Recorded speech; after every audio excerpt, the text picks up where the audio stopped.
Hello everyone! Our names are Jennifer, Joan, and Olivia. We are from 114B.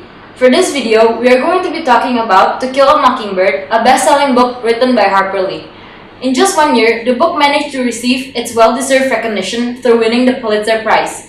The year after, the book was made into an award-winning movie and spent 88 weeks on the bestseller list. this book explains beloved characters Scott, Jem, and Atticus Finch as it tells the story of a small-town lawyer defending a black man who is accused of raping a white woman. This story is explained from a Scout point of view so the reader can view the world not as it really is, but from a childlike innocence of a 6-year-old. To Kill a Mockingbird explores themes such as racial prejudice, injustice, as well as love and the coming of age of Jem and Scout.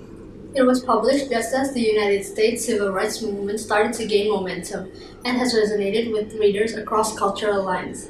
Till this day, it's considered an American classic and has been translated into almost 40 languages, sold almost 30 million copies, and continues to sell 1 million copies each year. This book has been widely used in schools all around the world because over the decades, it uses themes that stays relevant. So without further ado, this is To Kill a Mockingbird in 5 minutes.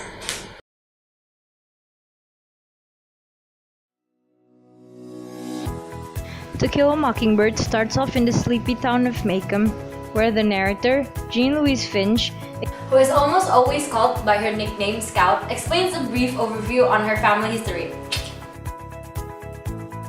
The Finch household consists of her father, Atticus Finch, who is a notable lawyer, and her brother, Jem Finch, who is always full of curiosity and sometimes annoying.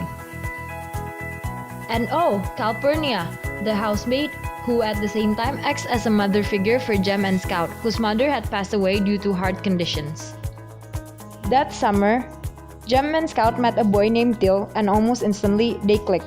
Dill, whose full name turned out to be Charles Baker Harris, was a long-distance relative of Miss Rachel Haverford, the Finch's neighbor. He was staying in Macomb for the summer. And together they went on many adventures, where one of them led to the deeper discovery of the mysterious Boo Radley. Jem and Scout have always wanted to know more about Boo Radley due to the rumors surrounding him. Macomb folks made Boo out to be some kind of monster who does inhuman things, such as dining on raw squirrels and cats. All these incredulous rumors are what make them feel the need to poke their heads into Boo's life to find out the truth about him. They kept on disturbing Boo Radley, knocking on his door, attempting poorly to try and send him messages, and even making a play about him and his life, which ultimately results to nothing.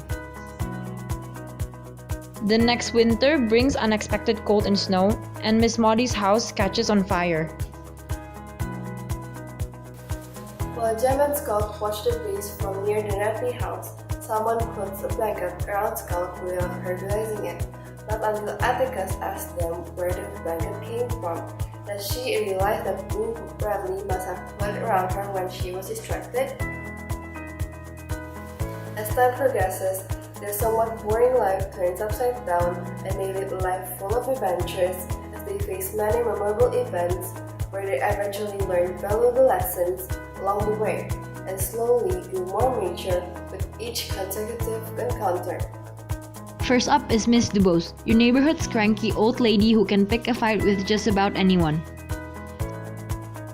Though after getting into an incident with her, Jem and Scout learn what true courage really means.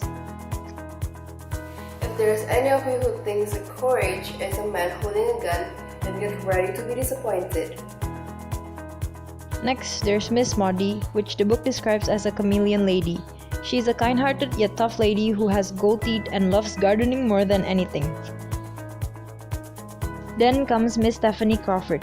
She's someone you look for when you want to know about the current events that are happening around town, since there's not a thing that she doesn't know about. She's attracted to hot gossip like moths are attracted to a flame. She just can't stay away from it. Can't say Jem and Scout learned anything valuable from her, but she makes an interesting side character. Last but not least, Aunt Alexandra. She comes off quite mean and annoying at first, but as the book progresses, it's apparent that we can actually learn a lot from her. Now we're finally about to cover the main plot of the story. That is when Atticus decides to take on the controversial case of a black man named Tom Robinson. Atticus is appointed as Tom's lawyer, as his job is to defend him from the accusation that he raped Mayella Ewell, who happens to be a white woman and the daughter of Bob Ewell. The fact that their father willingly decided to agree to defend a black man causes Jem and Scout to receive some backlash from their schoolmates and even their relatives, since Maycomb is known to have rather a racist upbringing. Over the summer, Jem and Scout slowly learn about the sad reality of the world that they live in, as they realize that the people of Maycomb aren't as nice and accepting as they thought they were. One of the things that they learn is that white people doesn't like black people. As we get closer to the day of the trial, folks of Maycomb become more restless, thus the possibility of lynching is risen. Because of that, a day before the trial, Tom is moved to jail. Turns out, moving Tom to jail isn't enough. A bunch of Cunningham showed up, ready to lynch him. Fortunately, Atticus predicted that would happen and guarded Tom's cell. The next day is trial day, a day everyone has been waiting for. People from all over Maycomb, some from outside, came to watch the trial. Atticus lies down clear, solid evidence explaining how Tom Robinson is innocent and that Mayella got hit by her father. But a black man versus a white man, it has been clear since the beginning that who is gonna take the win.